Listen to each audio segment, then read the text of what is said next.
কাতার, Bahrain, আরব আমিরাত, Saudi আরব ও কুয়েতের মার্কিন সামরিক ঘাঁটি লক্ষ্য করে বিমান হামলা চালিয়েছে ইরান। মোবাইল ফোনে সতর্কবার্তা পাঠিয়ে বাসিন্দাদের সামরিক ঘাঁটি থেকে যত দূরে সম্ভব নিরাপদ স্থানে অবস্থান নেওয়ার নির্দেশ জারি করেছে কাতার। প্রতিরক্ষা মন্ত্রণালয়ের তথ্যের বরাতে জানা গেছে, পেট্রিয়ট ডিফেন্স সিস্টেমের মাধ্যমে ভূপাতিত করা হয়েছে ইরানের একটি মিসাইল। অন্যদিকে মার্কিন নৌবাহিনীর সদর দপ্তর লক্ষ্য করে ইরানের মিসাইল হামলার খবর নিশ্চিত করেছে বাহরাইনের প্রতিরক্ষা মন্ত্রণালয়।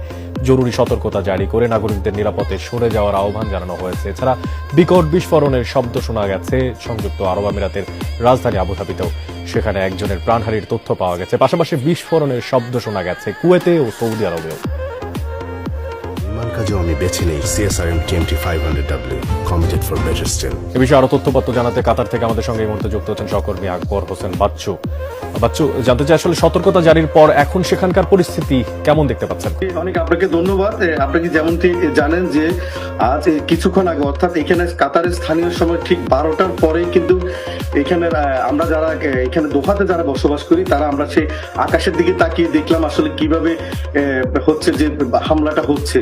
তো এখানকার তার পরবর্তীতে আমরা দেখলাম যে এখানকার যে কাতারের যে প্রতিরক্ষা ব্যবস্থা রয়েছে তারা কিন্তু এটি সফলভাবে মোকাবেলা করেছে এবং কাতারে কিন্তু কোন রকমের কোনো হতাহত খবর কিন্তু এখন পর্যন্ত পাওয়া যায়নি। তবে কাতারের স্থানীয় যারা এখানে তারা যারা প্রশাসন তারা আজকে সেই সকাল থেকে কিন্তু তারা বিভিন্নভাবে তারা এখানে যারা নাগরিক আছে তাদেরকে সতর্ক করছে। বিশেষ করে তারা মোবাইলে তাদের যে জাতীয় সতর্কতা সেটি তারা মোবাইলের মাধ্যমে এখানে স্থানীয় নাগরিকদেরকে সেটা জানিয়ে দিচ্ছে।